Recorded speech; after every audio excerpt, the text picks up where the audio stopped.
El prerrenacimiento. El prerrenacimiento es un periodo de transición entre la Edad Media, oscurantismo y el Renacimiento. Es un momento histórico de cambios y de crisis de valores que auguran la mentalidad renacentista que vino posteriormente. La sociedad fue más individualista, sus actitudes eran más paganas y materialistas, había un interés por la antigüedad grecolatina y la vida deja de concebirse como un valle de lágrimas y se proclama la importancia de disfrutar cada instante. En las manifestaciones literarias ofrecen nuevos temas y tonos que conviven también con diferentes obras, diferentes estilos. Fue una época de contrastes, de cambios y de grandes obras literarias. Aspectos que detonaron esta forma de pensar y de actuar y de escribir, y a la misma vez fueron consecuencia de lo mismo. Tenemos como número 1 el despertar medieval. Regresaron a los clásicos griegos y romanos, es decir, hubo una cultura, una literatura greco-romana. 2. Descubrimiento de América y de varias partes del mundo. Fue un aspecto importante. 3. El desarrollo de la brújula, porque este invento propició que el hombre viajara y conociera nuevos lugares, etc. 4. La utilización de la pólvora, y eso fue importante por las guerras que se produjeron, por el dominio de los mismos pueblos. 5. El creciente peso social de la burguesía favoreció el aprecio por los valores mundanos, tales como el bienestar material o el ansia de riquezas. 6. El concepto de la existencia humana cambió. Ellos pensaban que un camino hacia la vida eterna se llegaba de manera diferente, no como antes lo hacían. Y la fuente de alegría y placeres eran dignos de ser disfrutados. No era una existencia para sufrir o un valle de lágrimas en el que a través de eso sufrir, entre más sufrías, más tesoros tenías en el cielo o ibas a lograr tener una vida eterna. Eso cambió.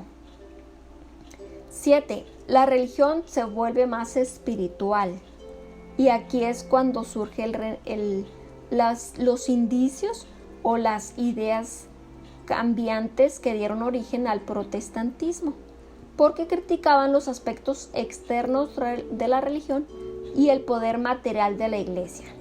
Aquí surgen las ideas que próximamente se vieron en el protestantismo. 8. El invento de la imprenta.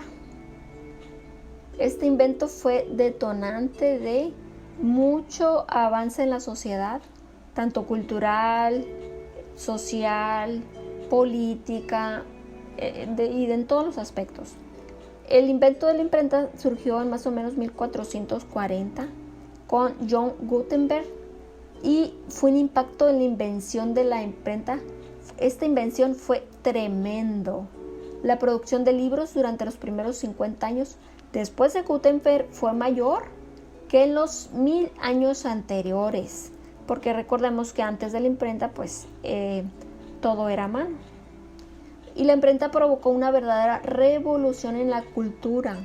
El saber escrito dejó de ser patrimonio de una élite y se extendió a amplias capas de la población.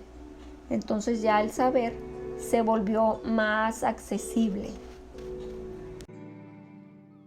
9. Los humanistas valoran al hombre desde una perspectiva mundana, no divina. 10. El ideal común era, según ellos, renacer de una vida verdaderamente humana, mediante las artes, la ciencia, la investigación.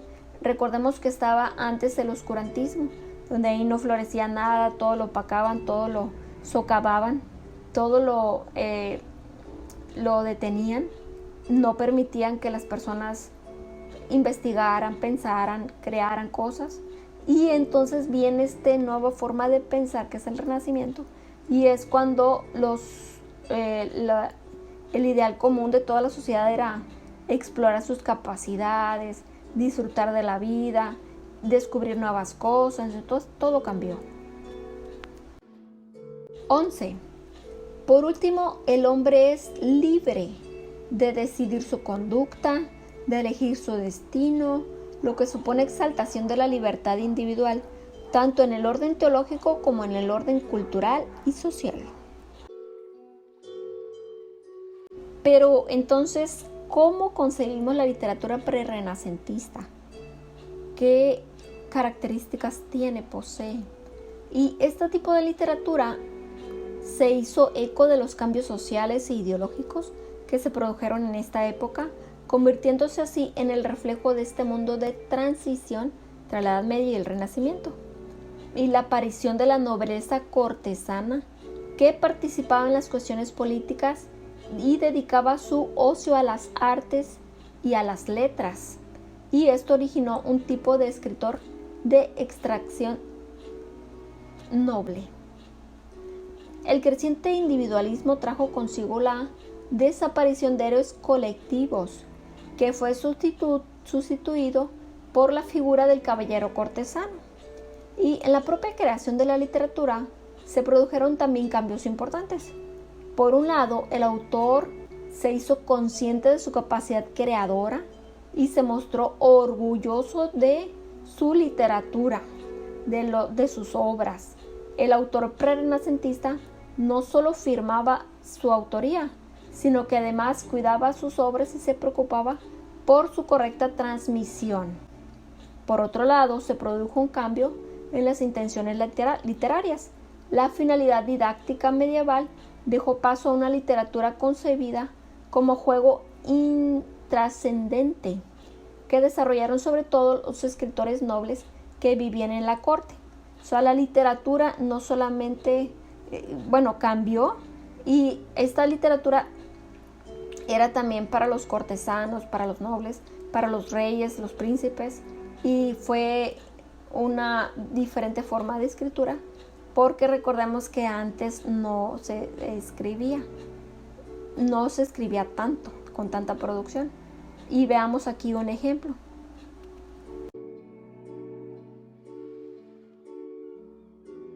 El escritor más representativo de esta etapa de la historia fue Fernando de Rojas. Claro que hubo otros escritores, pero el más resonado fue Fernando de Rojas, que era un jurista. Y entonces tenemos que no solamente empezaron a leer los nobles o los cultos, las personas cultas, sino que empezaron a escribir, a crear. Y Fernando de Rojas fue uno de ellos. Fue un jurista que nació en 1473, 1476 más o menos. No se tiene clara la fecha en que nació, pero sí en la que murió, en 1541. Y él fue de Toledo, de España. Nació y murió en Toledo. Y fue un escritor muy importante en esta época, y se cree que su única obra fue Celestina, que es una historia de amor trágica que está escrita como una pieza de teatro. O sea, es un dramaturgo, una obra dramática de forma de diálogo y dividida en varios actos, la cual es una de las grandes obras importantes de la literatura. Y esta fue publicada en 1499 con el título Comedia de Calisto y Melibea, pero luego se cambió por La Celestina. ¿Y de qué se trató La Celestina? He ahí el argumento. La Celestina. Calixto, que fue uno de los personajes más importantes, fue un hombre noble, apuesto e ingenioso, pero entra persiguiendo a un halcón en una huerta donde se halla Melibea, que Melibea era una muchacha, de quien queda profundamente enamorado porque Melibea era muy guapa. Y Resulta que ella la cortejó, pero ella lo rechazó. Y como él estaba muy insistente con esta mujer, es aconsejado por su criado Sempronio, que decide encomendar sus cuidados a Celestina. Ahí es cuando entra Celestina, para lograr por medio de ella el amor de su amada, Melibea. Y la alcahueta, o sea Celestina, consigue mediante tretas y con ayuda de los criados de Melibea que se enamore de Calixto. Al conseguirlo, finalmente los criados reclaman a Celestina su parte del premio, porque ella les había prometido pago. Y esta se niega y la matan a Celestina. Es que era una bruja muy mala y muy egoísta, que ella les había prometido a los criados dinero, pero ella no cumple. Finalmente la matan y luego estos son apresados y ejecutados, también mueren. Ya Calixto al día siguiente quiere ver a Melibea, sube al balcón por la noche, pero con una escalera de cuerda, pero se rompe y también se mata. Calixto se mata. Entonces, ante la muerte de su amado, Melibea sube a una torre y se arroja detrás de ella, después de declarar las causas del suicidio a su padre. Y entonces esta fue una tragicomedia. Así se cataloga a esta obra tan importante, o quizás la obra más importante de esta época.